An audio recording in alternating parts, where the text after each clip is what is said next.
Esperanza Viva. Una elección inteligente. Esperanza Viva. En la lectura, el licenciado Alejandro Venegas.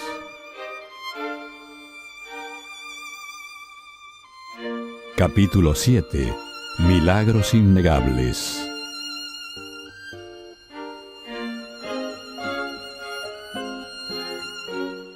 Si un ser querido estuviera andando feliz por un camino lleno de flores, pero que termina en decepción, ¿qué harías? ¿Advertirías el peligro, siendo un aguafiestas? ¿O lo dejarías seguir con la felicidad y el encanto del camino? Evidentemente, es obligación de cualquier persona sensata alertar del peligro inminente. En el mundo religioso, muchos están recorriendo un camino popular, contagioso y lleno de euforia. Sin embargo, el desenlace de ese camino podría ser frustración y descreimiento. Me refiero a milagros y curaciones exhibidos en los medios de comunicación y en algunos templos todos los días. Cierta noche viajé solo de San Pablo a Yacareí, un viaje de unos 80 kilómetros. Cambié el silencio del camino por algunas noticias en la radio del automóvil. Como los asuntos no me interesaron, comencé a recorrer el dial hasta que caí en una estación religiosa. El pastor estaba haciendo la promoción de una campaña que comenzaría a principios de la semana siguiente. La programación sería dirigida a los que necesitaban un milagro. Por la radio, al oír al pastor decir: "Nosotros vamos a importunar a Dios y Él nos atenderá de una manera o de otra. Ven a la campaña de los milagros y nosotros vamos a determinar que sucedan". Me quedé pensando, ¿algunos pueden determinar que un milagro ocurra? ¿Lo que opera los milagros es nuestra fe o es Dios? ¿Existe alguna fórmula para que Dios responda siempre positivamente a nuestros pedidos por milagros? Necesitamos entender que pequeños errores pueden llevarnos a lugares totalmente diferentes de aquello que deseábamos al inicio. Por ejemplo, si salimos del Aeropuerto Internacional de Santiago, Padahuel, en la República de Chile, rumbo a Viena, en Austria, sería necesario un desvío de apenas pocos grados para que termináramos en Budapest, Hungría. Una pequeña alteración y el resultado final podría ser totalmente diferente. Es así con casi todo en la vida. Basta cambiar el azúcar de la torta por sal y el resultado será muy diferente al esperado. Pues bien, existen tres pequeñas equivocaciones muy comunes en el mundo religioso cuando de milagros se trata. Esos errores han llevado a muchas personas a la decepción con Dios y al debilitamiento de su fe. Son estos: 1. Cuando dos o más personas entregan cualquier enfermedad completamente en las manos divinas, Dios siempre terminará con la enfermedad. 2. La mayor barrera para la curación física es la falta de fe. 3. Si la salvación es para todos, la sanidad también es para todos.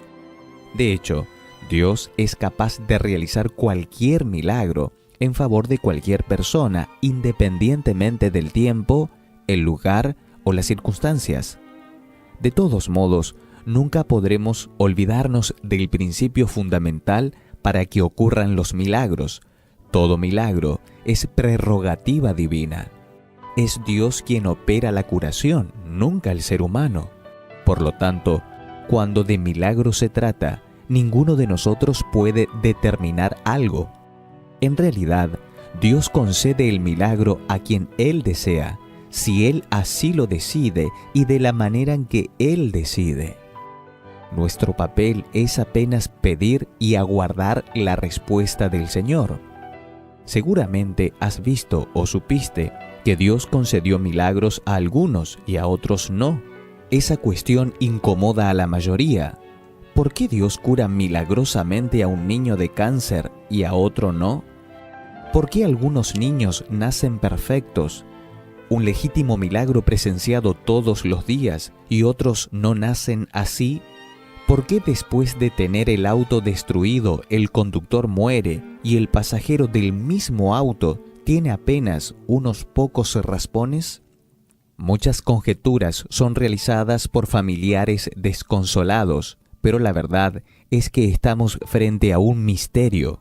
De hecho, Dios es soberano y no todas las cosas Él las revela a sus hijos. Los secretos le pertenecen al Señor nuestro Dios, pero lo revelado nos pertenece a nosotros y a nuestros hijos para siempre, para que obedezcamos todas las palabras de esta ley. Deuteronomio capítulo 29, versículo 29. De esa manera, nuestra función es confiar en el carácter de Dios y en sus decisiones, creyendo que Él siempre hizo, hace y hará lo que es mejor para sus hijos en cada caso. No es posible consolar a una madre que perdió a su hijo por el tráfico y el consumo de drogas, o confortar a un padre que perdió a un hijo en un absurdo accidente de tránsito, diciéndoles simplemente que tienen que confiar en la decisión de Dios. A pesar de esto, necesitamos permitir que la esperanza sea mayor que el dolor. Cuando nada tiene sentido, necesitamos confiar en que Dios está en el control de todas las cosas y de toda nuestra vida. Confiar en Dios incluso cuando no entendamos lo que está sucediendo alrededor es evidencia de madurez espiritual y de una fe estable. Cuando fui pastor en la ciudad de Campo Grande, estado de Mato Grosso do Sul, República del Brasil, recibí una llamada telefónica para que fuera con urgencia a la unidad de terapia intensiva de un hospital que quedaba cerca de casa. Un muchacho de 23 años se había caído del caballo y éste había caído arriba de él.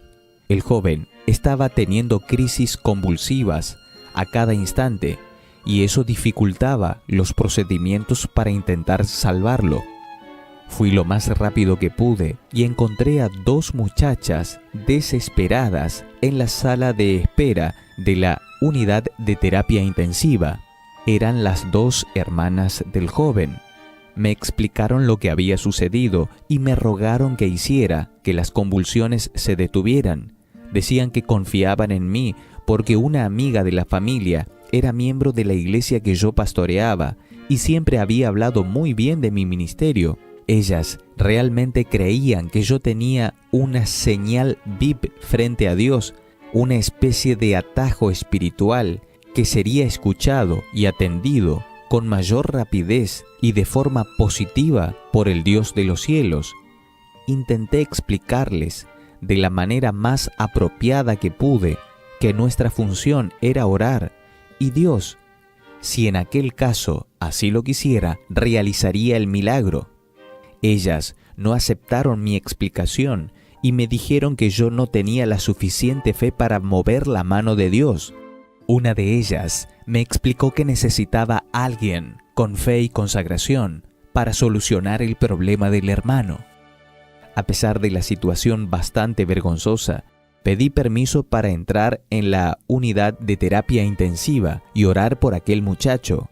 Ellas estuvieron de acuerdo. Gracias a la bondad de Dios, el muchacho dejó de sufrir convulsiones. Pocos días después, volvió a su casa sin secuelas de ningún tipo y todo salió bien. De todos modos, pregunto, ¿y si Dios no hubiera curado a aquel joven?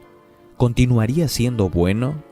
¿Continuaría siendo el Dios de los milagros? El hecho de que Dios haya respondido positivamente a aquella oración hace de mí un profeta o algo por tal estilo. Si el muchacho de la historia no hubiera sido curado, ¿significa eso que no tengo fe? Necesitamos entender y aceptar la soberanía de Dios en relación con nuestra vida y la de todas las personas. Dios está por encima de todo y de todos y sabe cómo debe proceder en cada caso. La Biblia dice, 1. Dios es ante todas las cosas. Colosenses capítulo 1 versículo 17. 2. Dios creó todas las cosas. Colosenses capítulo 1, versículo 16. Dios sustenta todas las cosas. Hebreos capítulo 1, versículo 3. 4. Dios sabe todas las cosas. Isaías capítulo 46, versículo 10. 5. Dios puede todas las cosas. San Mateo capítulo 19, versículo 26. De esa manera, necesitamos entender que Dios siempre está un paso delante de nosotros, de nuestra vida y de nuestros problemas. Antes de que necesitemos cualquier cosa, Dios ya sabe de eso. Antes de que clamemos, Él ya está presente. Es esto lo que la Biblia declara: antes que me llamen, yo le responderé. Todavía estarán hablando cuando yo los habré escuchado. Isaías capítulo 65, verso 24. Cuando estuvo en la tierra, Jesús realizó muchos milagros, realmente muchos, llevando todas las cosas con las que tuvo contacto a su curso natural. Es importante notar eso. Cuando realizaba un milagro, Jesús colocaba las cosas en su curso apropiado. Una persona que no ve está en un curso no natural. Lo mismo ocurre con quien no camina o está enfermo. Cuando realizaba un milagro, Jesús volvía todo a la normalidad nuevamente. El apóstol Juan transmitió una idea del poderoso ministerio de Jesús y de sus hechos cuando escribió: Jesús hizo también muchas otras cosas, tantas que si se escribieran cada una de ellas, pienso que los libros escritos no cabrían en el mundo entero. San Juan, capítulo 21, verso 25. Todos quedamos maravillados cuando escuchamos historias de milagros. Tanto las del pasado como las del presente nos impresionan porque somos limitados y carentes del poder de Dios. Que un ciego de nacimiento comience a ver es algo extraordinario.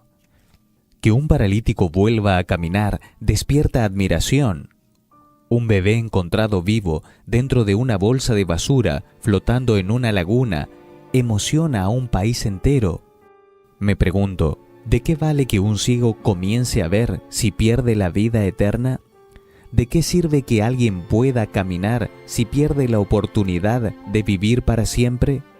Un bebé recién nacido rescatado dentro de una bolsa de basura es un milagro, pero ¿y si pierde la eternidad? Los milagros son importantes y en algún momento de la vida podemos necesitar uno. Sin embargo, no pueden representar el todo. Por una simple razón: esta vida no es el todo. Tenemos esperanza de que habrá un tiempo mejor en el futuro. La palabra de Dios garantiza la eternidad a quien recibe a Jesús como su Salvador. También tenemos la garantía de que Jesús venció la muerte. El último enemigo que será destruido es la muerte. ¿Dónde está, oh muerte, tu victoria? ¿Dónde está, oh muerte, tu aguijón? Primera de Corintios capítulo 15, versículos 25 y 26. Por eso, la vida presente no es todo lo que tenemos. Jesús promete vida eterna y creemos en eso. De esa manera, si no recibes el milagro que tanto estás pidiendo y por el que esperaste tanto, confía en Dios y ten la plena seguridad de que Él puede concederte el mayor de los milagros, la vida eterna. Aunque la vida eterna sea el mayor de todos los milagros, todavía estamos en este mundo y muchas veces nuestras posibilidades y capacidades son insuficientes para desatar los nudos de la vida. En esas horas necesitamos recurrir al Dios que puede todas las cosas y que no tiene ningún tipo de limitaciones. Cuando ejercemos fe y confianza en el poder divino, Dios tiene la oportunidad de demostrar quién es Él de verdad. Jesús afirmó esto cuando dijo: «Para los hombres es imposible», aclaró Jesús mirándolos fijamente, «mas para Dios todo es posible». San Mateo capítulo 19, versículo 26. Podemos afirmar que nuestras posibilidades y limitaciones son condiciones para que Dios realice los milagros.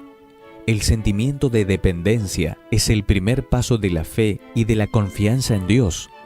Los milagros son reales, son testificados por creyentes y por incrédulos en todos los tiempos, incluso en nuestros días. Además de esto, la Biblia es reconocida como el libro de los milagros, puesto que presenta aproximadamente 200 relatos sobre milagros ocurridos desde el Génesis hasta el Apocalipsis. Sin duda alguna, los más significativos son la creación del mundo y la reencarnación de Jesús. Sin embargo, todos los relatos bíblicos de milagros son verdaderos y fieles. Hay un esquema bastante lógico propuesto por Marcos de Benedicto en el libro La fascinación de los milagros, página 28, para ejemplificar la posibilidad de la ocurrencia de milagros. 1.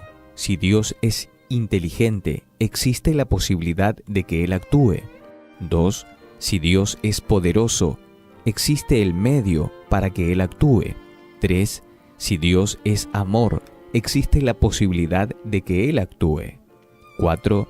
Si Dios es 1, 2 y 3, entonces la acción o la intervención divina es posible, factible y probable. De esta manera, es evidente que los milagros no solamente son posibles, sino además probables y reales. Están ocurriendo todo el tiempo, bien frente a nuestros ojos. Tengo la plena seguridad de que Dios te ha concedido algunos a lo largo de tu vida. Lamentablemente, tenemos incertidumbre con relación a este asunto, porque hoy ya no logramos detectar si los milagros son verdaderos o si forman parte de una actuación ensayada. No logramos discernir entre lo verdadero y lo simplemente teatralizado. A todo instante, vemos en la televisión o escuchamos en la radio testimonio de personas con problemas de salud que no tenían esperanza y que ahora están saludables y felices gracias a la oración en determinado culto. Muchos creen eso y corren a esas reuniones, mientras que otras salen de ellas por creer que todo aquello es mera simulación. ¿Cómo debemos proceder? Sabemos que los milagros son bíblicos, posibles, probables y reales. Sin embargo, ¿cómo tener seguridad de que aquello que escuchamos es realmente obra de Dios? El propósito de Jesús advierte respecto de falsos milagros y falsos maestros. Mateo capítulo 7, versículos 22 y 23. Así, en relación con el origen de las sanidades, hoy promovidas por medio de la radio y de la televisión, necesitamos estar atentos a las evidencias y clamar a Dios por orientación. Después de todo, nadie quiere ser engañado. Mira algunas posibilidades en relación con los milagros actuales. 1. Las personas pueden ser seleccionadas. No todas entran en la fila para ser curadas frente a las cámaras. Se utilizan varias técnicas para seleccionar a los candidatos. 2. Muchas curaciones no son documentadas o son teatralizadas. 3. Liberación espontánea de enfermedades. La sanación espontánea de enfermedades, incluso graves, no es una rareza médica. Inexplicables sí, pero ocurren con o sin oración y fe. Curados por el milagro de Dios. No todos son curados por Dios. El enemigo de Dios también tiene poder para realizar milagros. Apocalipsis capítulo 13, versículo 14. Mateo capítulo 24, versículos 23 y 24. Las curaciones ocurren sin tomar en consideración quién ora. Algunos suplicantes, honestos y fieles pueden ser curados por Dios. Pueden ocurrir auténticas acciones de Dios en la vida de sus hijos. 6. Puede haber una sanación real, un verdadero milagro. Como no podemos determinar el origen de los diferentes milagros, debemos recurrir a Jesús y a las orientaciones que dejó en la Biblia. En Mateo capítulo 7, versículos 15 y 20 leemos: «Cuídense de los falsos profetas, vienen a ustedes disfrazados de ovejas, pero por dentro son lobos feroces. Así que por sus frutos los conocerán. Jesús advierte con respecto a falsos maestros que aparentando piedad en realidad no son enviados por Dios. Su orientación requiere que observemos atentamente: 1. ¿Cuáles son los frutos de la vida de esos maestros? 2. ¿Cuál es el resultado de su trabajo? Jesús no hizo el bien a algunos y mal a otros. Cualquier maestro que predique el cristianismo debe proceder siguiendo el ejemplo de Cristo. ¿Deseas ver el fruto del Espíritu Santo en la vida de una persona? Entonces, observa su carácter. Mira el resultado ético y moral de la presencia y la actuación del Espíritu Santo en la vida de esa persona. El fruto del Espíritu es amor, alegría, paz, paciencia, amabilidad, bondad, fidelidad, humildad y dominio propio.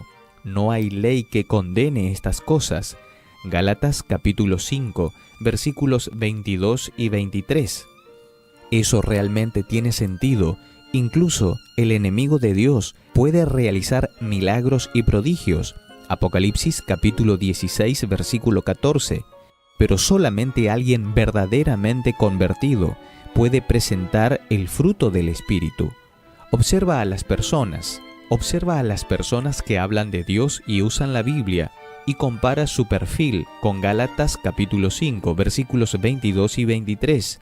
Observa si pasan la prueba recomendada por Jesús. Otro punto importante es que Jesús ya había advertido acerca de personas que realizarían señales y prodigios en su nombre, pero que no tendrían ninguna relación con Él. Muchos me dirán en aquel día: Señor, Señor, ¿no profetizamos en tu nombre, y en tu nombre expulsamos demonios e hicimos muchos milagros? Entonces les diré claramente: jamás los conocí, aléjense de mí, hacedores de maldad. Mateo capítulo 7, versículos 22 y 23. Esta declaración de Jesús es impresionante. Afirma que muchas personas, en ocasión de la segunda venida, van a declarar que profetizaron, que operaron milagros y que expulsaron a demonios en el nombre de Jesús. El Señor, sin embargo, no los conocerá. Nunca los conocí, afirmará Cristo. Es decir, Jesús advierte sobre la explotación de la fe por parte de personas que hacen promesas vacías y exhiben milagros teatralizados. Por eso, no debemos dejarnos impresionar por los milagros y las curaciones. Lo que cuenta es el carácter transformado por el fruto del Espíritu. Tal vez alguien esté en un camino lleno de flores, de colores y feliz. Tal vez esté convencido de que ha encontrado la iglesia de Jesús, pues solo ve poder y milagros allí. Cuidado. Nuestro deber es investigar por medio de la Biblia si las cosas que vemos efectivamente son obra de Dios. El Dios de los milagros también es el Dios de la verdad y quiere que confiemos en Él.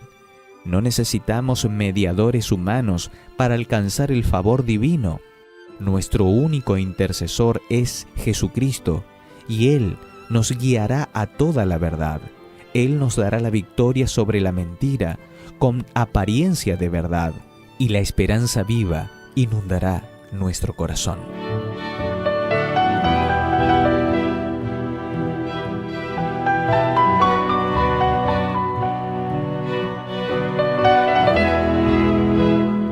Esto fue Esperanza Viva. Lectura de Alejandro Venegas. Sobre textos de Iván Saraiva.